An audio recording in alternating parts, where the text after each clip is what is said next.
Eh, Me escuchan, ¿no? Y ven en la pantalla, ¿no? Sí, doctor, se escucha bien. Gracias. Ok. Entonces, el día de hoy me invitaron para hablarles algo acerca del asma, ¿no? Y agradezco la invitación y la consideración. Eh, Hablar de asma en pediatría es bastante complejo, ¿no? Y yo prefiero a veces dividir el asma en el niño, en el asma que se sucede en el niño escolar y en el asma que se sucede en el niño preescolar, porque ambos tienen un enfoque diferente de diagnóstico y de manejo. Dentro del asma del escolar, también es bastante complejo hablar, porque hay tipos de asma, ¿no? Sin embargo, para el pediatra y para ustedes en general, ¿no? Yo pienso que lo que importa es hablar de cómo alcanzar el control en general, ¿no? Y qué estrategias existen para alcanzar el control. En esta charla vamos a hablar de cómo podríamos, qué podríamos hacer, ¿no? En base a lo que está actualmente investigado en asma en el niño mayor a 5 años, ¿no? Y algunos conceptos nuevos que han aparecido y bastante interesantes de los últimos años. Vamos a responder esas interrogantes. Uno, ¿cuál es la prevalencia de asma en el Perú? Segundo, ¿cómo se reconocerían niños escolares y adolescentes con riesgo de asma? ¿Cuál es el impacto del asma en Latinoamérica y el grado de control según metas GINA? ¿Por qué es importante investigar en nuevas terapias de control y manejo del asma en pediatría? ¿Y qué es el rescate antiinflamatorio? ¿Y qué otras nuevas estrategias existen para controlar el asma en niños mayores de 5 años? Esta es una diapositiva que siempre es bueno traerla a consideración, es en base al estudio ISAC, ¿no? Que hablaba de la prevalencia de síntomas de asma y de las enfermedades alérgicas en el mundo, ¿no? En el mundo. Y como podemos observar, Perú y sobre todo Lima tiene una prevalencia de asma que en un momento estuvo marcada en más del 20%, pero para este estudio está alrededor del 20%. Igual es bastante alto. Asma es una enfermedad mundial, ¿no? Tiene cerca de 350 millones de individuos con asma. Y Lima fue catalogada en algún momento como la tercera ciudad en el mundo con mayores síntomas de asma, ¿no? El subdiagnóstico, ¿no? No decir esto es asma, es bastante alto, ¿no? Y ustedes se habrán dado cuenta cuando han visto niños, ¿no? En sus guardias, en el consultorio, en la práctica diaria. La mayoría de los pacientes con síntomas de asma o de broncoespasmo no van al médico, ¿no? Es una gran carga de pérdida de dinero a nivel mundial, ¿no? Estados Unidos menciona 82 billones de dólares. Y la prevalencia varía dependiendo de cada país, eso es Colombia, ¿no? Lima tiene una prevalencia, como les mencioné, de casi el 20%, ¿no? Es alta. Hubo un estudio último, que es el estudio que se hizo en comparación, para comparar ciudades urbanizadas como Lima versus no urbanizadas, ¿no? Y se vio que Lima es una ciudad con bastante prevalencia de asma, ¿no? Porque se reúnen muchas cosas, la contaminación ambiental, el clima que lo favorece, ¿no? En donde los pacientes de repente que viven fuera de Lima, llegan a Lima y comienzan a hacer síntomas, ¿no? Esto es bastante importante, ¿no? Sobre todo para nosotros que estamos aquí y que nos encontramos día a día con todos estos pacientes y que vamos a ver más, lo vamos a ver más en esa temporada de frío, ¿no? Esto es el estudio AIRLA, salió hace bastante tiempo ya, 15 años, ¿no? Y se encargó de ver el impacto que tiene el control del asma en Latinoamérica. Actualmente se está llevando otro estudio, ¿no? Ya que imagino saldrá este año, similar, ¿no? En donde, ¿qué se observó? Se observó, por ejemplo, que en comparación con adultos y niños en Latinoamérica, los que llegaron al control, según Metagina, fueron el 2,6% en niños, o sea, el 97,5% aproximadamente no alcanzaba las metas de Gina para catalogar al paciente como asmático controlado, ¿no? Entonces, ¿qué es lo que estamos haciendo mal para no elevar esta meta, ¿no? De poder catalogar como controlado, ¿no? Debido a que en este estudio los niños se exacerbaban más, ¿no? Tenían más síntomas en comparación con los adultos, pero igual que los adultos tenían muchos síntomas nocturnos, muchos síntomas diurnos, ¿no? Interrupción del sueño, ¿no? Que fue casi similar en el niño con el adulto. Después de este estudio, Gina salió el estudio AIM, ¿no? Donde no participó Perú, participaron otros países, ¿no? Pero en Latinoamérica, en general, se vio que el 92% de los pacientes para ese estudio hecho en 2009 tenían asma no controlada, ¿no? O sea, es bastante la cantidad de pacientes que no tienen control del asma en Latinoamérica. Y esto es una muestra que también pasa en el mundo. En el mundo la mayoría de los pacientes con asma no están siendo controlados. ¿Por qué? ¿No? Y quizás esta sea una de las respuestas. La mayoría de médicos que ven pacientes con asma, ¿no? Se encargan de solo controlar los síntomas con salbutamol, ¿no? Eh, y no se ha hecho, por ejemplo, la prescripción de corticoides inhalados para ningún grado de severidad de asma, ¿no? Y mucho menos recetan tratamiento combinado. Y realmente no es difícil, ¿no? Y no hay que temerle a usar un tratamiento preventivo, ya sea inhalado o combinado, ¿no? Y dejemos de solamente prescribir salbutamol. Ya se sabe que el paciente con asma, desde que está en la emergencia, en una exacerbación, ¿no? Se le puede indicar corticoides inhalados y es mucho mejor comenzar medicación preventiva desde el momento que el paciente va a la emergencia por algún grado de exacerbación. Controla la emergencia, se controla la exacerbación, se le explica a los padres la necesidad de que el paciente requiera medicación preventiva y se le inicia, ¿no? Dependiendo de la estratificación de severidad que hagamos con el paciente. Eh, Hay una disociación en la percepción del control del asma. Ese es el estudio Inspire que salió hace poco realmente, ¿no? En donde se vio que la mayoría de pacientes tienen asma mal controlada, ¿no? Pero estos pacientes, por ejemplo, de los que tenían asma mal controlada, la mitad de ellos decían que tenían un control de asma bueno, ¿no? Por ejemplo, en los que tenían asma parcialmente controlada, casi todos, mira, casi 90% decían que su asma estaba controlada. ¿Por qué? Porque ellos ven como normal probablemente el tener tos, ¿no? El usar un inhalador como medicación de rescate y ellos para su día a día, eso no es anormal, ¿no?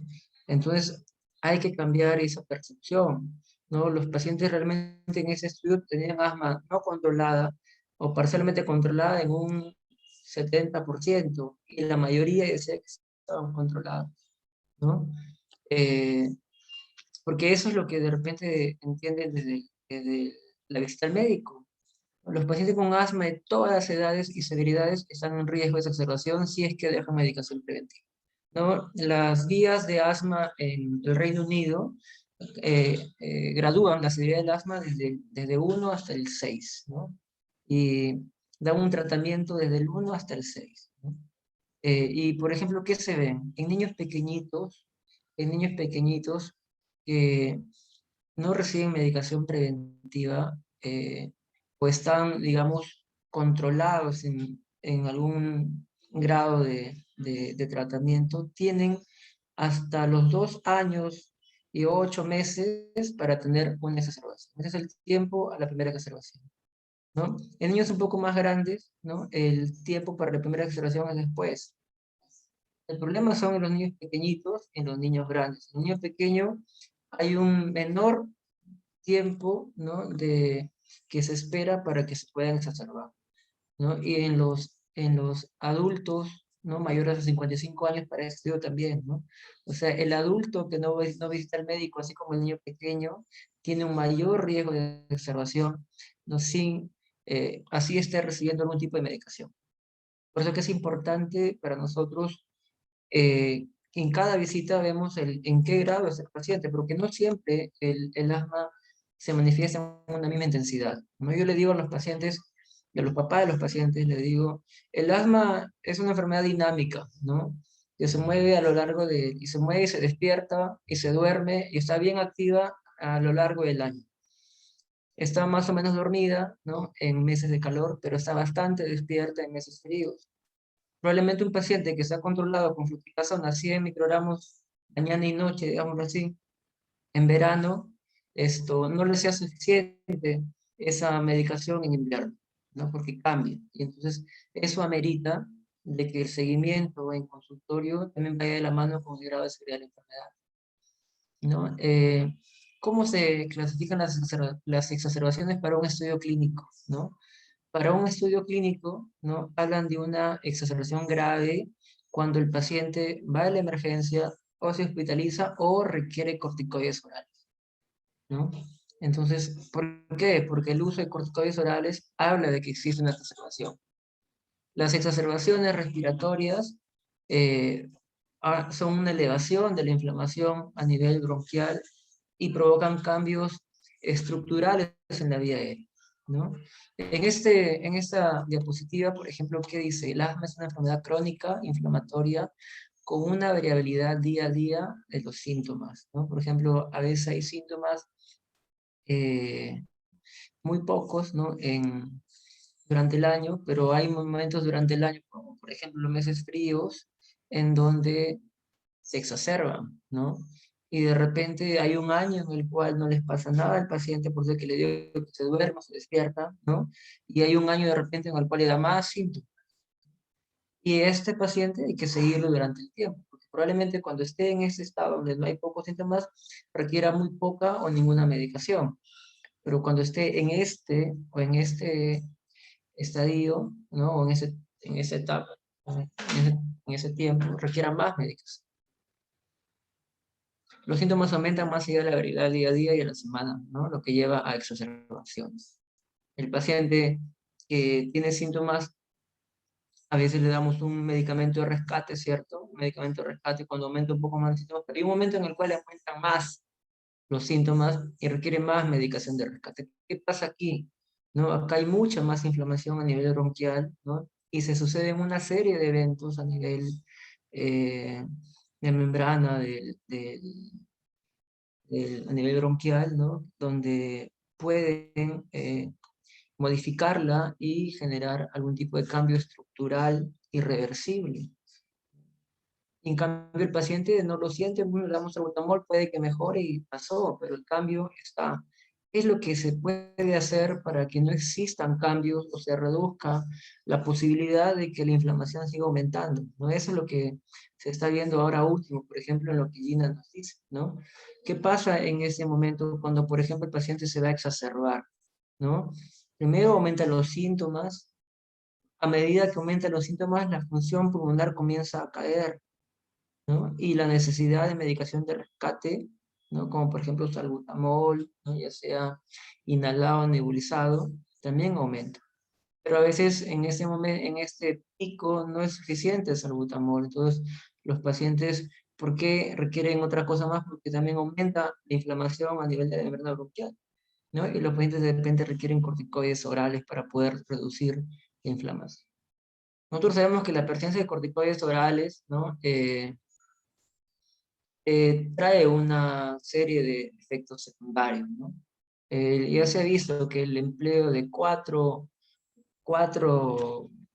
series de uso de corticoides orales durante un año en el paciente, en cualquier paciente, ¿no? Acá han tomado un estudio de adultos, por ejemplo, eleva el riesgo de hipertensión, eleva el riesgo de diabetes tipo 2, eleva el riesgo de obesidad, ya que también estamos hablando de niños mayores a 12 años, ¿no?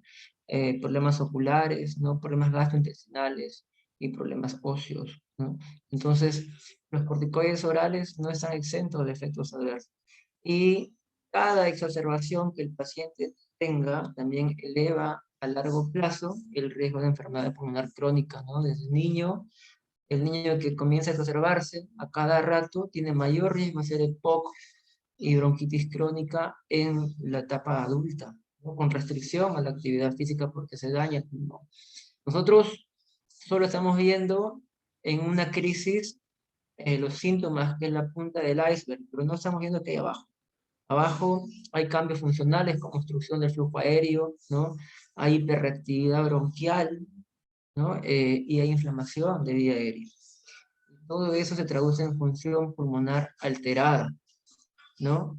Entonces, ¿qué es lo que pasa a nivel de la membrana, ¿no? Del bronquio cuando hay una crisis, ¿no? de asma y esta persiste a lo largo del tiempo, ¿no? De lo que tenemos un pulmón normal, digamos, un bronquio normal, comienzan a haber cambios agudos, ¿no? Cambios agudos, ¿no? Donde hay, que es producto de la inflamación de tipo TH2, ¿cierto? Con liberación de histamina por los mastocitos, aumento de mediadores inflamatorios, ¿no? De neutrófilos, que van a generar una inflamación crónica, ¿no? El niño con asma, ¿no? Por definición, asma es una enfermedad crónica de la vida.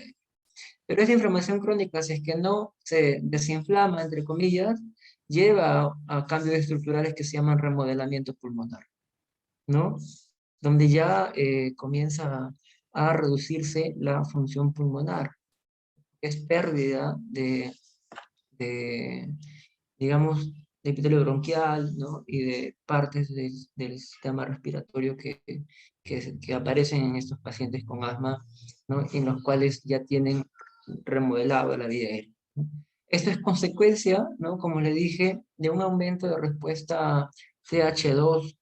La respuesta TH2 es un tipo de respuesta inflamatoria que es negativa para el paciente, no alérgico, digamos así. La respuesta TH1 es una respuesta antiinflamatoria, una respuesta antimicrobiana, ¿cierto? Lo que hemos visto en, en las clases de inmunología. La respuesta TH2 es un tipo de respuesta exagerada, ¿no? Donde la liberación de citoquinas proinflamatorias y mediadores inflamatorios que van ligados a la inmunoglobulina E, ¿no? Comienzan a inflamar más la vía aérea. Y de una inflamación aguda, ¿no? Llegan, si es que esta es persistente, a una inflamación crónica. Miren cómo está el, la vía aérea de un paciente asmático normal y la vía aérea de un paciente asmático, ¿no? Donde hay ya cambios en la membrana basal, ¿no? Del epitelio bronquial, ¿no? Hay hiperplasia e hipertrofia del músculo liso, de las glándulas mucosas, hay un infiltrado linfomonocitario, ¿cierto? Con nueva generación de vasos sanguíneos por todas partes, y esto se traduce en pérdida de la función pulmonar. Esta es una vía aérea que no funciona, ¿no? Que no funciona, que provoca más bien un ambiente en el cual el paciente pueda generar mayor riesgo de complicaciones, como infecciones sobre todo, ¿no? Una vez leí que asma sería catalogada como una inmunodeficiencia, porque el niño con asma, si se dan cuenta, a veces tiene más riesgo que el niño que no tiene asma de tener infecciones respiratorias, tanto virales como bacterianas, ¿no? Entonces, ¿cómo identificaríamos a niños con asma o niños de asma que tienen riesgo de asma, ¿no? Ya hemos visto, esto es en el preescolar, ¿no? Que hasta ahora, hasta la actualidad, no existe un mejor score clínico para predecir asma que el índice predictivo de asma, ¿no? De nuestro compatriota Carlos Castro Rodríguez, ¿no? Y que este tiene dentro del score del índice predictivo de asma dos criterios mayores. Uno que es asma, diagnóstico de asma en los padres, o el diagnóstico médico de dermatitis atópica en el niño. Como criterios menores, el diagnóstico médico de rinitis alérgica, uno, sibilancias no asociadas a resfríos, dos, y tres, eosinofilia periférica mayor o igual al 4%.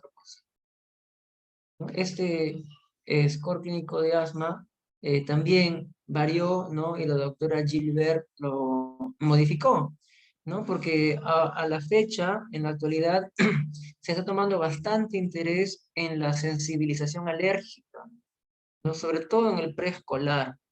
La identificación de la sensibilización alérgica, ya sea hacia aeroalergenos o alergenos de las comidas, sobre todo los primeros, son muy importantes, ¿no? O sea, identificar ello. ¿Por qué? Porque nos marca qué paciente va a mejorar con tratamiento con corticoides inhalados, ¿no?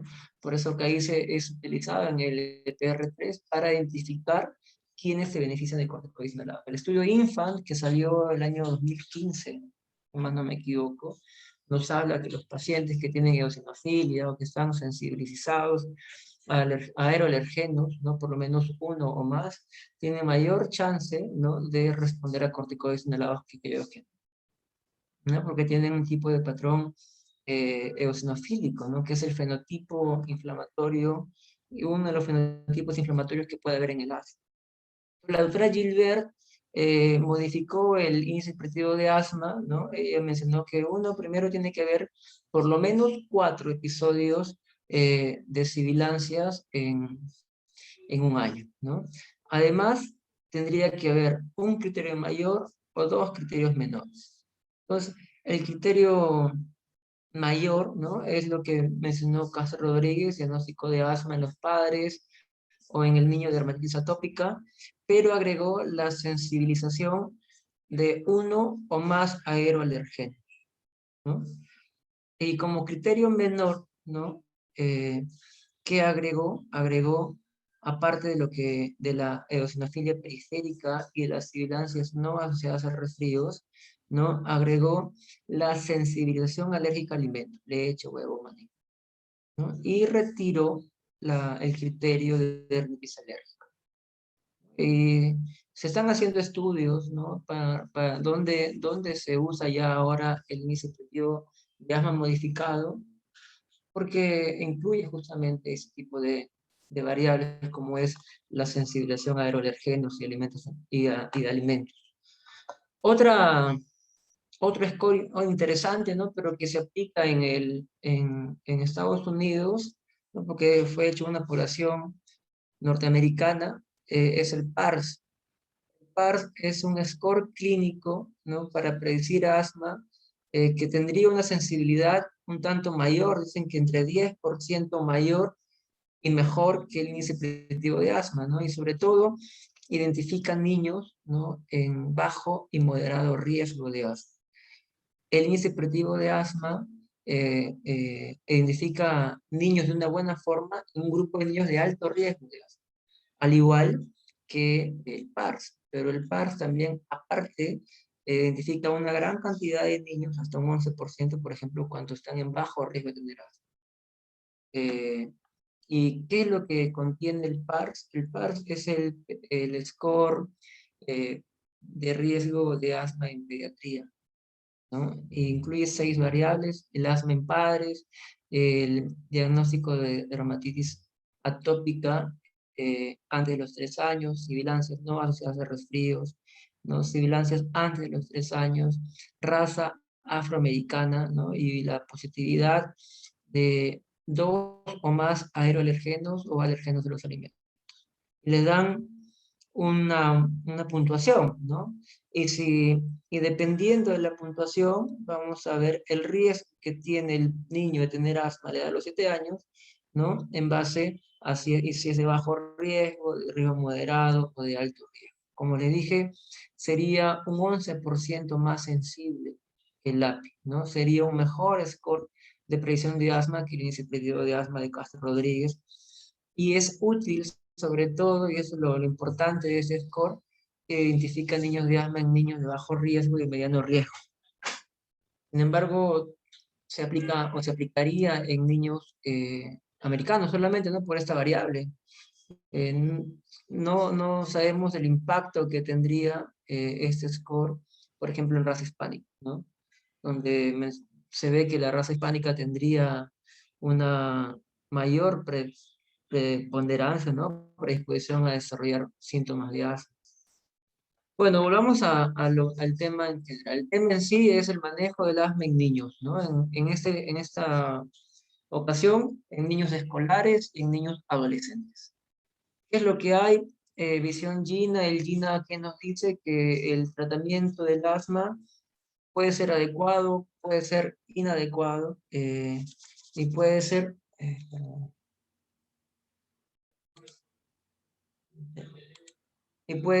adecuado inadecuado, perdón, porque es insuficiente, y eso es bastante importante, porque hay que ver al paciente a lo largo del año, ¿no? O porque el paciente no es adherente, que eso también es bastante importante, ¿no? El objetivo del manejo del asma aún es controlar los síntomas, ¿no? Mejorar la función pulmonar, reducir el uso de broncodilatadores de acción corta, ¿no? Y dar una mejor calidad de vida al paciente, ¿no? Y evitar riesgos, ¿no? Como por ejemplo exacerbaciones, hospitalizaciones, ¿no? Morir por asma, o de que la función pulmonar caiga a lo largo del año. En este sentido, hay que hablar de la actividad de la enfermedad, ¿no? En base a la severidad de la enfermedad, pero también en base a los fenotipos. Sabemos que existen fenotipos y también existen endotipos, que serían los fenotipos inflamatorios. ¿Qué tipo de fenotipo inflamatorio tiene el paciente? Inclusive se habla de un genotipo, ¿no? Que sabemos que el paciente tendría una susceptibilidad genéticamente determinada para desarrollar algún riesgo de severidad de la enfermedad, ¿no? ¿Por qué existen asmáticos severos, ¿no? Allí, por ejemplo, se estaría hablando de susceptibilidad genética para ser asma severa, ¿no? Y en el tratamiento también incluye los factores que pueden modificar el tratamiento, ¿no? Por ejemplo, factores genéticos de lo que hemos hablado, ambientales, ¿no? Como el tabaquismo, ¿no? O el asma relacionada al trabajo, o la presencia de alergenos, ¿cierto? O las comorbilidades como sinusitis, obesidad, reflujo, rinitis alérgica o asma, o apnea obstructiva del sueño, ¿no? Que podrían alterar el tratamiento del paciente. Por eso es importante siempre fijarnos en estos factores que podrían modificar o podrían alterar la respuesta a un tratamiento que le demos a un paciente con asma. El asma en el GINA ahora está basado en base al control, ¿no? El control, el paciente se cataloga en bien controlado, en parcialmente controlado o no controlado. El paciente no controlado es el que, por ejemplo, se exacerba, ¿no? El tratamiento va a depender del grado de control del asma. ¿Por qué? Porque, como le dije, el asma es una enfermedad dinámica, ¿no? Entonces, puede que esté controlado con un medicamento, pero en un momento de repente se descontrola, porque cambian los factores que modifican el tratamiento, ¿no? Entonces, ¿qué es lo que se pretende con el tratamiento, en el plan de tratamiento, ¿no? Ir reduciendo poco a poco la medicación en base a cuando el paciente está controlado, ¿no? Para darle la menor cantidad de medicación que lo lleve al control. Pues si está descontrolado, ir aumentando la cantidad de medicación, ¿no? Hasta llegar al control, ¿no? A veces, por ejemplo, un paciente que se descontrola, ¿no? Comenzamos en el paso número 1 o número 2, ¿no? Por ejemplo, número 2, que darle corticoides inhalados dosis bajas. Otros sugieren no aumentar un escalón, sino aumentar 2 escalones, ¿no? Y de repente en un tiempo ir bajando un escalón si el paciente se controla, porque han visto que sería mejor inclusive aumentar 2 escalones en el manejo de, ¿no? Por ejemplo, en el niño grande, ¿no? En el niño grande mayor a 5 años existen 5 niveles de tratamiento, según Gina, ¿no? Desde el año 2015. Eh, por ejemplo, si mi paciente está en este nivel, ¿no? En el escalón 2, en un asma intermitente o persistente leve, eh, hablan de que de repente podríamos darle medicación del nivel 3, ¿no? Para que se pueda controlar mejor. Aquí en este gráfico que es bastante interesante porque nos menciona de varias opciones que podemos hacer a partir de ahora, ¿no? Por ejemplo, el medicamento de rescate, el controlador de primera elección, ¿no? Y el controlador alternativo. Y de las terapias coadyuvantes. Si se dan cuenta, terapias coadyuvantes, por ejemplo, en el paso número 1 al 3, se encuentra la inmunoterapia específica. La inmunoterapia específica no es tratamiento del asma, ¿no? Es un tratamiento de ayuda. ¿Cuándo se usa? Algunos hablan que se usa para disminuir la cantidad de corticoide inhalado que el paciente pueda recibir, pero no lo suspende o no lo suple, ¿no? Muchos pacientes llegan al consultorio porque el médico alergista, y no es por hablar mal de los alergistas, ¿sabes? Porque hay alergistas y alergistas, ¿no? Así como hay neumólogos y neumólogos, ¿cierto? Entonces, esto, le suspenden el tratamiento preventivo, le suspenden corticoide inhalado, le suspenden el tratamiento que el niño necesite y le dan solamente inmunoterapia, ¿no? Y el paciente tiene la idea que usando las vacunas, famosas vacunas orales o subcutáneas, ¿no? Va a mejorar y se va a curar del asma, pero eso no es así. De repente en rinitis alérgica la cosa cambia, ¿no? Pero no en asma. En asma, el controlador de primera elección, como se encuentra aquí, ¿no? Se encuentran los corticoides inhalados. Siempre, de cajón. Y todo tratamiento controlador va a llevar consigo la presencia de un corticoide inhalado. Como un controlador alternativo, por ejemplo, en el paso número 2, uno puede usar Montelukast, ¿no? Montelukast es un medicamento bueno, ¿no? Que se usa para casos leves y que podría suplir al corticoide inhalado, ¿no? Pero cuando se han hecho estudios comparando Montelukast con corticoide inhalado siempre es mejor, ¿no? El medicamento rescate ha cambiado ahora en los últimos años, ¿no? Del año 2019, si más no me equivoco, ¿no? Ya cambió la visión de qué medicamento rescate vamos a usar en los niños, ¿no? Ya se sabe de que salbutamol no debería ser el único medicamento de rescate que utilicemos. Esto, ¿y por qué? ¿No? Antes de acabar, vamos a hablar acerca de un concepto que es el concepto del rescate antiinflamatorio, ¿no? Y de el tratamiento mañana, noche y a necesidad, ¿no? Que es lo que se está recomendando actualmente, ¿no? Que un paciente usando un mismo inhalador, ¿ok? Le sirva de mantenimiento en la mañana y en la noche y a la misma vez le sirva como medicación de rescate. Y eso se obtiene con la mezcla de un corticoide inhalado que esté junto con formoterol, ¿no? ¿Por qué? Luego vamos a ver que formoterol tiene bondades que lo hacen, ¿no? Interesante en su uso. Los corticoides inhalados reducen el riesgo de asma fatal, ¿no? El exceso de broncodilatadores se asocia a un mayor riesgo de asma fatal. Si acá se dan cuenta que los pacientes que usan mayor cantidad de salbutamol, ¿no? De inhaladores de MDI, ¿no? Por mes, ¿no? Tiene mayor riesgo de desarrollar asma fatal. En cambio, aquellos pacientes que usan corticoides inhalados tienen menor riesgo. Entonces, esto valió a los investigadores para podernos darnos cuenta de que el uso solo de salbutamol no es lo recomendable en el manejo de los pacientes en el primer paso, ¿no? Y como medicación de rescate. Ya desde hace un par de años, ¿no? Gina está sugiriendo de que otras opciones para controlar el paciente, ¿no? Desde los 6 a 11 años, ¿ok? Es darle, en vez de salbutamol, ¿no? Es darle salbutamol con un corticoide inhalado a baja dosis. Entonces, por ejemplo, ¿qué dicen ellos? El paciente está en el primer nivel, ¿no? En el primer paso, y solo requiere usar un fármaco de rescate.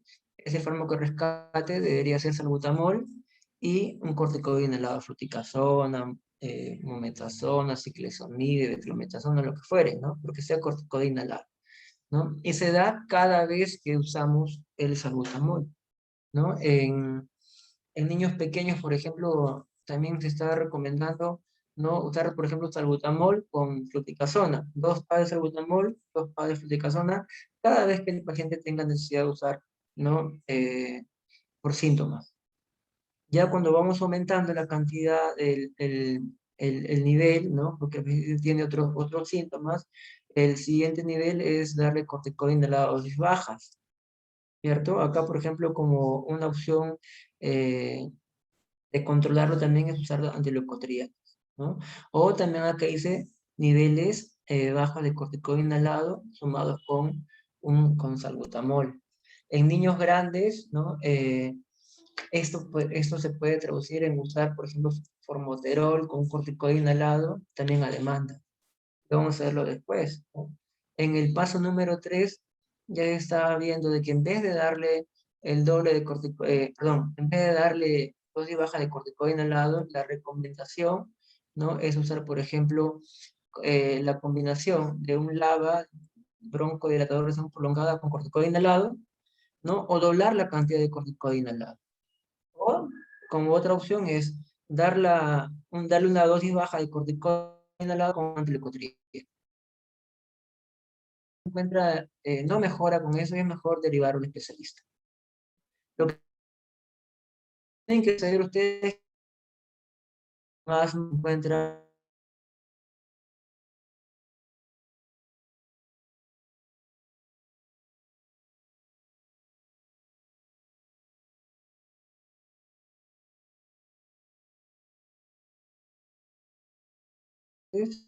o asmáticos persistentes leves o moderados, ¿no?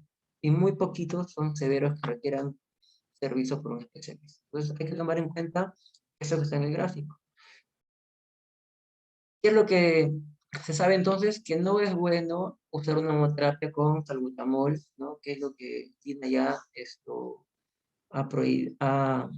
ha dicho que no debería usarse, ¿no? Hay muchas razones por la cual ya no debería usar solo salbutamol. Gina ahora recomienda que todos los adultos y adolescentes con asma reciban un manejo guiado por síntomas y el uso regular de dosis bajas de corticoides inhalados, ¿no? Como tratamiento controlador para reducir el riesgo de exacerbaciones. ¿Por qué Gina ha hecho esta recomendación? Porque el uso de salbutamol ha traído muchas consecuencias negativas, ¿no? Cuando solamente se usaba salbutamol como medicación de rescate. Entonces, y esa nueva recomendación representa la culminación de una campaña de 12 años, ¿no? de Gina para obtener evidencia de nuevas estrategias para tratar el asma leve con objetivos de reducir el riesgo de exacerbación y muerte en asma, para proporcionar un mensaje coherente sobre los objetivos del tratamiento, ¿no? En todas las severidades de asma, porque parecía extraño que a nivel de paso 2 uno diga que hay que usar corticoide inhalado cuando sabemos que la fisiopatología de la enfermedad es inflamación, ¿no? Y que en el paso 1 no le damos ningún medicamento que evite la inflamación de la vía aérea. Ahora ya es más coherente, desde el primer paso hasta el quinto paso debemos usar corticoides inhalados, ¿no? ¿Por qué? Porque de esa manera estamos desinflamando la vía aérea. Y para establecer un patrón de confianza en el uso de salbutamol, ¿no? Al principio de la enfermedad. Entonces, ¿qué se ha visto? Los pacientes a los cuales se les ha recetado más de 3 inhaladores de salbutamol al año, tienen mayor riesgo de hospitalizarse y usar corticoides orales, ¿no? Estos son el número de inhaladores de salbutamol que usa por año y el riesgo de hospitalizarse. Y lo mismo, ¿no? Con el riesgo de recibir corticoides orales, cuando solamente usamos salbutamol. En el niño mayor a 12 años la cosa cambia. Como nivel 1, la medicación de rescate preferida es usar dosis bajas de formoterol con corticoide inhalado, ¿no? Otra opción es usar dosis bajas de salbutamol salbutamol con dosis bajas de corticoide inhalado. En el nivel 2, ¿no? Es usar dosis bajas de corticoide inhalado o usar formoterol con algún corticoide inhalado a demanda, ¿no? Es lo mismo usar formoterol con corticoide inhalado a demanda, ¿no? Que usar corticoides inhalados a dosis baja. Y en este segundo paso, ¿no? En este segundo caso, perdón, se reduciría la carga total de corticoide inhalado que recibe el paciente. En el paso número 3, ¿no? Ya sabemos que hay que usar dosis baja de corticoide inhalado con un LABA, y ahí eso vamos a ver cuál sería la mejor combinación, ¿cierto? Pero miren acá abajo, ¿no? Dice el medicamento de rescate preferido siempre va a ser desde el primer paso usar formoterol con corticoide inhalado. Así también el paso número 3, 4 y 5, ¿no? Formoterol con corticoide inhalado. Esto es un cambio bastante llamativo que se vio desde hace 2 años, ¿no? Y está trayendo mejores resultados, ¿no? En pacientes con asma persistente, sobre todo, e intermitente. Vamos a hablar acerca de unos estudios clínicos que hizo el grupo CARE, ¿no?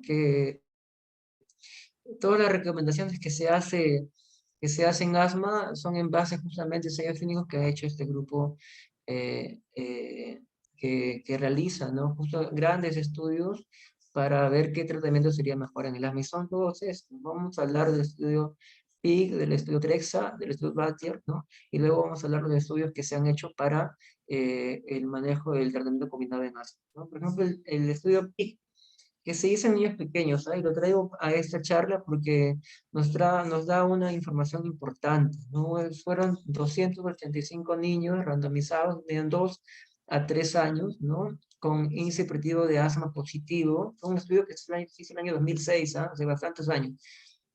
Fueron randomizados para recibir por 2 años o uno o el otro, ¿no? O fluticasona 100-100, o sea, 100 mañana, 100 noche, o placebo. Y un tercer año de observación donde no se recibió ningún medicamento. ¿Y qué es lo que querían ver? Era la proporción de episodios libres de enfermedad durante el año de observación. O sea, 2 años seguidos le dieron tratamiento o fluticasona o placebo, y el tercer año no le dieron nada. Entonces, ¿qué vieron? Vieron que los pacientes, como era de suponerse que usaban fluticasona, ¿no? Tenían episodios libres de enfermedad mayores, ¿no? O sea, eran más los días que no tenían síntomas de asma, en comparación a los que recibían placebo, que solo salbutamol. Eh, pero cuando se retiró la fluticasona en el tercer año de estudio, ¿no? Se vio que los pacientes comenzaron poco a poco a tener mayores síntomas de asma, y al finalizar el estudio se comportaron tan igual como aquellos pacientes que nunca habían recibido fluticasona. Entonces, ¿qué es lo que nos, nos enseña este estudio, ¿no? De que el asma no es una enfermedad que se pueda curar. El asma es una enfermedad que se controla, y si no usa un medicamento preventivo, es lo mismo que nada, ¿no? Entonces, el paciente tiene que recibir un tratamiento preventivo, a veces muchos años, pero no toda la vida. Hay que dejárselo bien a los papás, ¿no? No es que toda la vida vaya a usar un medicamento preventivo, pero sí varios años. ¿Cuántos? No lo sabemos, pero la mayoría de los pacientes dejan de tener síntomas de asma, o como que le digo yo, el asma se duerme, ¿no? A partir de los 8 años, según los estudios que hizo Renato Stein, ¿no? Esto hace ya bastante tiempo, años 90. Otro estudio importante es el estudio TREXA, que nos dio, justamente nos ilumbró, ¿no? Lo que ya sabemos ahora acerca del uso de salbutamol y corticoides inhalados en el manejo del asma intermitente o como medicación de rescate. Fueron casi 850 niños que tenían de 5 a 18 años con asma persistente leve, ¿no? Y fueron seguidos por 44 semanas y divididos en 4 grupos. El primer grupo, que lo llamaron combinado, recibieron beclometasona 2 veces por día, mañana y noche, y además recibieron beclometasona con salbutamol a demanda, ¿no? O sea, cada vez que tenían síntomas le daban esa combinación de salbutamol con beclometasona. El segundo grupo se llamó beclo diaria, ¿no? ¿Y qué recibían? Beclometasona mañana y noche, pero como medicación de rescate le daban solo salbutamol. El tercer grupo se llamó beclo de rescate, en donde no recibían medicación con beclo mañana y noche, pero sí recibían la combinación de clometasona con salbutamol a demanda. Y el cuarto grupo fue el grupo placebo, ¿no? El cual no recibió beclometasona ni mañana y noche ni a demanda, solo salbutamol. ¿Y qué es lo que querían ver? El tiempo a la primera exacerbación que requiera corticoides orales, ¿no? ¿Y qué es lo que se vio? Bueno, uno ya más o menos se imagina, ¿cierto? Los pacientes que recibían tratamiento combinado fueron, y el tratamiento diario, beclo diaria y beclo combinada, ¿no? Fueron los que tenían menores tasas de exacerbaciones, ¿no? Y menor frecuencia de falla del tratamiento. Pero lo importante y lo interesante del estudio es justamente estos dos últimos ítems, ¿no? Aquellos que recibían beclometasona con salbutamol como rescate, y aquellos que solo recibían salbutamol. Los que recibían beclometasona como rescate tuvieron un 35% de observaciones, en comparación con casi el 50% de observaciones de aquellos pacientes que no usaban beclometasona en el rescate, ¿no? Y la falla al tratamiento, la frecuencia de falla al tratamiento fue de un 8.5% para los pacientes que usaban beclo de rescate, y 23% para aquellos que solamente usaban salbutamol, ¿no? Entonces, ¿qué nos dice? Que salbutamol no es mejor y que en todo caso usar corticoide inhalado, y que en ese estudio Trexa nos dijo Beclo con salbutamol era mucho mejor en términos de reducir exacerbaciones, ¿no? Y de mejorar el tratamiento del paciente. Entonces, ya desde el año 2011 comenzaron a ver, por eso que Gina nos dice que fueron 10 años, ¿no? 10 años porque comenzó con el estudio Trexa, en donde se vio que Beclo con salbutamol mejoraba las crisis y las hospitalizaciones. El estudio Badger, ¿no? Es un estudio importante también porque nos dice qué pasa con el paciente que no se controla con corticoide inhalado a dosis baja, ¿no? Casi 200 pacientes, 180 pacientes, 6 a 17 años asmáticos, persistentes moderados, ¿no? Porque no se controlaron con fluticasona 100, ¿no? O sea, dosis bajas, y fueron randomizados para hacer por secuencias cruzadas, eh, recibir esos tratamientos, ¿no? Y 6 semanas de cada tratamiento. Estaban el doble, ¿no? Cuando yo no mejoro con solo corticoide inhalado dosis bajas, tengo tres opciones. Duplico la cantidad de corticoide inhalado, acá le dieron 250 microgramos de fluticasona 2 veces por día, ¿ok? O mantengo la cantidad de corticoide inhalado baja, pero le agrego un LABA, o mantengo la cantidad de corticoide inhalado baja y le agrego multiplicasa, ¿no? ¿Y qué querían ver? Querían ver los días de control del asma, quiénes se exacerbaban más y quiénes tenían una mejor función pulmonar, ¿no? Este es el diseño del estudio, no todos recibieron lo mismo realmente, pero en diferentes tiempos, ¿no? Y el tratamiento que me fue mucho mejor, no, los tres funcionaron, ¿ah? El duplicar la cantidad de corticoide inhalado, el agregarle multipaz, ¿no? Pero el que mejoró más, el que tuvo mejor respuesta, 1.5 veces más, fue la combinación de corticoide inhalado con LABA. Entonces, ¿qué nos enseña el estudio Badger? De que en aquellos pacientes que no se controlen corticoides inhalados a dosis bajas, que están en el paso número 2 y que están pronto a pasar el paso 3, la mejor estrategia es la terapia combinada corticoide inhalado y LABA, ¿no? En comparación con los otros. Es lo que deberíamos hacer, ¿no?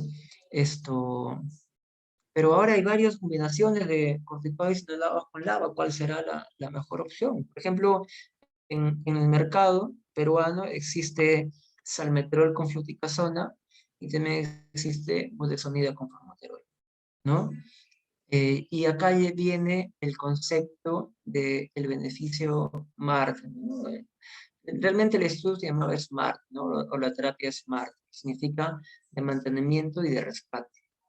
Es aquel medicamento que puede usarse en la mañana y en la noche, pero también a necesidad, ¿no? O sea, yo uso ese medicamento en la mañana, uso en la noche, pero si tengo algún síntoma, también lo uso, ¿no? Y este beneficio solo se puede objetivar en la combinación de budesonida con formoterol o beclometasona con formoterol, ¿no? Pero no en la combinación salmeterol con fluticasona. ¿Por qué? Por el salmeterol, ¿no? El salmeterol es un LABA, es un broncodilatador de acción prolongada, pero que comienza a tener efecto pasado algunas horas. En cambio, formoterol, ¿no? Que también es un broncodilatador de acción prolongada, su inicio de acción es a los minutos, cerca a lo que salbutamol comienza a hacer efecto. Y tendría una potencia broncodilatadora casi similar al salbutamol. Es por eso que Gina ha dicho que en el paso número 3, ¿no? Si vamos a tratar digamos, elegir un tratamiento para estos pacientes, debería ser con un medicamento que tenga formoterol y corticoide inhalado, que es lo que hemos visto hacer, ¿no? Ese es el estudio STE, el estudio COMPAS y el estudio AGED, ¿no? Que han demostrado eso, cuando se comparaba budesonida con formoterol, ¿no? Versus el meterol con fluticasona. Y es lo mismo, ¿no? La rapidez de la broncodilatación de budesonida con formoterol perdón, atrás, versus el meterol con fluticasona, ¿no? Esto es budesonida con formoterol, ¿no? Existen dos presentaciones en el mercado, ¿no? Una que es de 160 y otra de 80. Bueno, acá le dieron el de 160 dos disparos, y acá le dieron un solo disparo, o sea, solo 160 microgramos de budesonida, y 4.5 de formoterol, y acá dieron 320 de budesonida y 9 de formoterol. Igual, la mayor, con 4.5 microgramos de formoterol, que es una dosis baja de formoterol, fue superior al efecto broncodilatador de salmeterol con fluticasona, ¿no? Y esto comenzó a verse, miren, a los 5 minutos, ¿no? Ya comenzó a haber una buena respuesta broncodilatadora en términos de mejorar el BES1, ¿cierto? Y persistía durante las horas. Siempre fue mayor esta combinación con que salmeterol con fluticasona. Y cuando se compara, ¿no? Por ejemplo, la asociación, ¿no? Porque uno dice, no, es por el formoterol, ¿no? Pero acá en ese estudio se comparó, ¿no? Por ejemplo, en aquellos pacientes, ¿no? Que estaban exacerbados graves, ¿no? El tiempo a la primera exacerbación grave, ¿no? Usando budesonida con formoterol, que es aquí en linda, en azul marino, terbutalina, que es un broncodilatador, es un porta, ¿no? Y budesonida, y formoterol a necesidad, que es un bronco de acción prolongada. Entonces, ¿qué se vio? ¿No? Que formoterol a necesidad y budesonida con formoterol a necesidad, ¿no? Fueron mucho mejores que solo terbutalina, que es un SABA, terbutalina es un SABA, y un LABA como formoterol, ¿no? Esto fue mejor que terbutalina, pero lo sorprendente fue eso, que la combinación budesonida con formoterol fue mucho mejor que formoterol sola, ¿no? Dando a entender que el control inicial de la inflamación usando un corticoide inhalado, en este caso budesonida, ¿no? Es mucho mejor en términos de evitar una exacerbación grave que solamente usar eh, un LABA que se comporta como SABA, como formoterol, o terbutalina o salbutamol, que es un SABA. Entonces, hay mucha evidencia de esta bondad y que tienen que grabarse, por favor, de que hay que usar salbutamol con un corticoide inhalado en los pacientes que tengan síntomas intermitentes, ¿no? Miren cuánto se redujo, que fue un 27%, y el otro fue como el 45%, ¿no? De las exacerbaciones. Y Cochrane, ¿no? También nos habla cuando se compara el uso, por ejemplo, de un medicamento que contenga salmeterol con fluticasona versus budesonida con formoterol, ¿no? Esto, para términos, por ejemplo, de requerir corticoides orales, la evidencia estuvo a favor de budesonida con formoterol, ¿no? Para el outcome primario de hospitalizaciones o visitas a la emergencia, la evidencia estuvo en favor a budesonida con formoterol, ¿no? El siguiente outcome es para la calidad de vida, ¿no? La evidencia estuvo a favor de budesonida con formoterol. Hay más estudios aún, ¿no? Por ejemplo, esto habla del rescate antiinflamatorio, que es un término que hay que considerarlo. El rescate antiinflamatorio es lo que hemos dicho, ¿no? Es la combinación de un corticoide inhalado con un broncodilatador, ¿no? Porque hay que comparar y hay que tomar en cuenta eso, ¿no? Del manejo de la inflamación a nivel bronquial desde un inicio, ¿no? Y hay estudios como, por ejemplo, el estudio STING, STEP, STAY, SMILE, COMPASS y AHEAD, ¿no? Que nos habla y comparan, por ejemplo, la combinación, ¿no? Acá, por ejemplo, que está salmeterol con fluticasona con SABA, ¿no? Que es en verde, que fue el estudio de AGET. Comparó el usar salmeterol con fluticasona como terapia de mantenimiento y salbutamol solo a necesidad, ¿no? Que es lo que usualmente hacemos en Perú, ¿no? En comparación con el esquema SMART. El esquema SMART es budesonida con formoterol mañana y noche y budesonida con formoterol a necesidad. ¿Y qué se vio? Que se redujeron, ¿no? Las exacerbaciones. Y para todas, ¿no? Para todas en realidad, las exacerbaciones fueron mucho menores cuando se usó la combinación de budesonida con formoterol frente a cualquier otra combinación. Inclusive budesonida con formoterol mañana y noche y salbutamol a necesidad, ¿no? Cuando se comparó con budesonida con formoterol mañana y noche y budesonida con formoterol a necesidad, esta última fue mucho mejor en términos de reducir las exacerbaciones. Entonces es interesante, ahora es el concepto del rescate antiinflamatorio, ¿no? De usar siempre un broncodilatador de acción corta o de acción prolongada que tenga efectos de acción corta como formoterol, ¿no? Con un corticoide inhalado. Eso es muy importante, ¿no? Y sobre todo, por ejemplo, este estudio chiquito, ¿no? En niños mayores a 12 años, un estudio de 52 semanas, 3.800 individuos que tenían asma leve, doble ciego, grupos, ¿no? Que recibían terbutaline, budesonida con formoterol y budesonida de mantenimiento, ¿no? ¿Qué es lo que querían ver?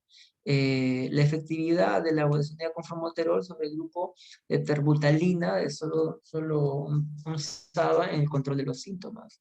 Y este es el diseño del estudio. ¿Qué es lo que se vio? Se vio que el grupo que recibía budesonida con formoterol fue mejor en el control de los síntomas que el grupo que recibía terbutaline. Así ya lo teníamos, ¿no? Sin embargo, esta es otra cosa que es muy interesante, ¿no?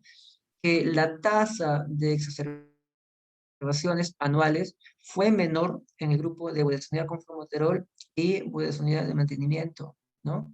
El grupo de terbutaline. Pero no hubo una diferencia significativa entre uno y el otro. O sea, da lo mismo usar corticoide inhalado como budesonida mañana y noche a dosis bajas que usar la combinación budesonida con formoterol a necesidad, ¿no? Porque en este estudio se usó budesonida de mantenimiento mañana y noche y bude con formoterol y terbutaline a necesidad.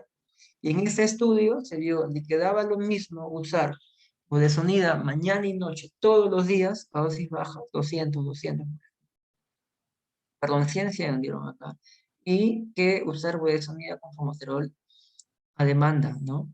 Y sobre todo que hubo un menor empleo de corticoide inhalado, porque la carga de corticoide inhalado que daban con budesonida de mantenimiento todos los días fue mucho mayor que usarlo solamente en necesidad. Entonces, es por eso que Gina, para niños mayores a 12 años, que dice en el paso número 2, tú puedes usar corticoide inhalado a dosis bajas, pero también puedes usar budesonida con formoterol a demanda. Y para términos de evitar exacerbaciones, es igual, ¿no?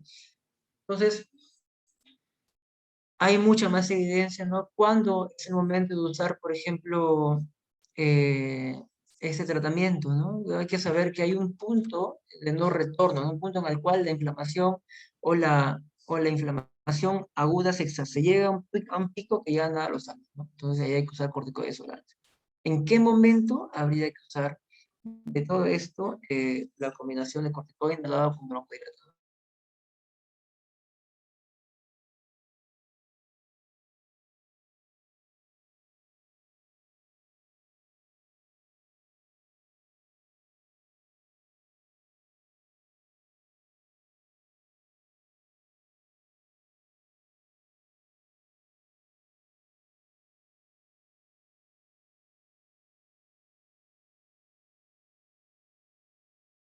No se comprometa y que la inflamación también se reduzca y se reducen los síntomas también. Y eso es lo que se ha visto con esto que llaman rescate antiinflamatorio, ¿no? Que trata ambos, ¿no? La causa de la enfermedad, ¿no? Lo que le damos mañana y noche, y la consecuencia, ¿no? Porque evitamos las exacerbaciones. Y este es un gráfico para que ustedes vean que formoterol actúa tan rápido como salbutamol, ¿no? En términos generales. Y budesonida con formoterol ya se sabe que uno puede usarlo entre 6 a 12 años, así que no hay, digamos, temor en cuanto a su eficacia y su seguridad. Y otra cosa importante es también el empleo de vitamina D en asma. Vitamina D es, vitamina D se comporta como una hormona realmente, ¿no? Porque modula la respuesta inflamatoria, sobre todo la respuesta tipo TH2, y es también la que se piensa que existe en COVID, ¿no? Por eso que los pacientes con coronavirus que se suplementan con vitamina D, o que estaban suplementando, tienen menor chance de contagiarse o de hacer enfermedad severa, ¿no? Y en asma y en otras enfermedades respiratorias ya se sabe del valor que tiene vitamina D en el mejor control de síntomas, ¿no? Por ejemplo, para el outcome o el objetivo de requerir corticoides sistémicos, la evidencia estuvo bien a favor de usar vitamina D, ¿no? También lo mismo para las visitas de emergencia u hospitalizaciones, ¿no? O eh, para aquellos pacientes, y también para reducir el número de observaciones, ¿no? Entonces es importante todo eso. Como conclusión, de repente saber decir que en Perú, y sobre todo en Lima, existe una elevada prevalencia de asma, ¿no? Y entonces debemos y estamos obligados a saber qué es lo que debemos de hacer para mejorar las metas desastrosas, ¿no? De control que tenemos de control de asma según China. Hay que tomar en cuenta que el remodelamiento pulmonar es algo que debemos de seguir, ¿no? Debemos de evitar, ¿no? El niño mayor a 3 años ya puede remodelar su vía aérea y son cambios irreversibles. Son cambios que no van a mejorar si es que aparecen ni con el mejor tratamiento y tienen cambios de largo y genera riesgo futuro, ¿no? EPOC, bronquitis crónica, limitación de la actividad física. Existen diferencias en el actual enfoque el manejo del asma en el niño menor y ahora lo que hemos visto en el mayor a 5 años. Existen muchas terapias, ¿no? Muchas terapias en asma y ya sabemos que existen varias más inclusive a partir del paso número 2 y 3, ¿no? Y que es lo novedoso que ha ido y que se ha visto en Gina, ¿no? Estos últimos años. Bueno, esa es nuestra segunda casa, ¿no? Ahora está un poco más vacía, un poco de nostalgia, ¿no? Ver al hospital como no era antes, lleno de niños y de médicos ahí, pero, o sea, por cuidarnos y cuidar al resto. No sé si es que tienen alguna pregunta. ¿Estaron todos? ¿Están Muchas ahí? gracias, doctor. Chicos, ¿alguna pregunta para el doctor Torres? Es que se chupan, pueden escribirlas al chat, entonces ya no la Doctor, abro. buenas. Una Hola. consulta, buenas noches. Sobre, por ejemplo, en alguna revisión vi que se podía, y usted también lo mencionaba, se podía utilizar una combinación de corticoide con beta-2 agonista de acción rápida, por ejemplo, en las exacerbaciones agudas. Le quería preguntar si tenemos algún medicamento o alguna presentación acá en Perú que se podría utilizar, por ejemplo, en la emergencia, en vez de solo usar el salbutamol en pacientes que sabemos que tienen un asma no controlada, ¿no? Dos cosas, sí hay. Hay la combinación de beclometasona con salbutamol. No existe, ¿no? 100 microgramos de salbutamol y 50 microgramos de beclometasona. Lo pueden usar, como se usó en el estudio TREXA. Pero si no la encuentran, pueden hacer lo que se vio, ¿no? Usar salbutamol y aparte usar fluticasona con otro aerosol. Entonces es lo mismo, ¿no? Es lo mismo, porque Gina recomienda que en el menor a 5 años, ¿no? Usaban la combinación de salbutamol con, no en Gina, sino en una revisión que también por ahí vi, ¿no? Que usaban salbutamol y aparte le daban fluticasona, ¿no? Pero con otro canister. Eran dos canisters, el salbutamol y el de la fluticasona. Y es lo que se recomienda, ¿no? Como si que no encontramos el que tenga los dos juntos, ¿no? Se prefiere usar dos separados. Entonces, Doc, eso se podría utilizar desde la terapia de rescate, ¿no? O sea, y porque sería interesante ver cuánto nos podría ayudar eso. Mira, la verdad, no he encontrado estudios que digan que podemos usar ese tipo de combinación en el asma aguda, ¿no? Pero sí hay estudios que hablan del uso de corticoides inhalados a dosis altas, ¿no? Como por ejemplo dar fluticasona entre 1500 y 2000 unidades por hora, ¿no? En las primeras 2 horas, que reduciría, por su efecto no genómico, reduciría el efecto antiinflamatorio, el efecto inflamatorio que sucede en el asma aguda. Esto es básicamente del manejo del asma en general, ¿no? Si hay algún síntoma ahí que comienza a aparecer, usar esa cosa. Pero en la crisis de asma ya es otro cantar, ¿no? Porque ahí hay que ver en qué grado está. De repente para la crisis leve funcionaría, ¿no? Para la crisis moderada, severa, creo que funciona más el usar corticoide inhalado a dosis altas, ¿no? Y muy altas, como las que mencioné, en combinación con corticoide sistémico y salbutamol o un bronquidilatador, porque ahí estaríamos atacando las dos cosas, ¿no? la inflamación aguda, ¿no? Por medio del efecto genómico del corticoide inhalado que se va a ver a partir de 2 horas, pero también por un efecto no genómico del corticoide inhalado en evitar justamente el edema que se sucede a nivel bronquial en una crisis de asma. Gracias, doctor, por su respuesta. De nada, chicos.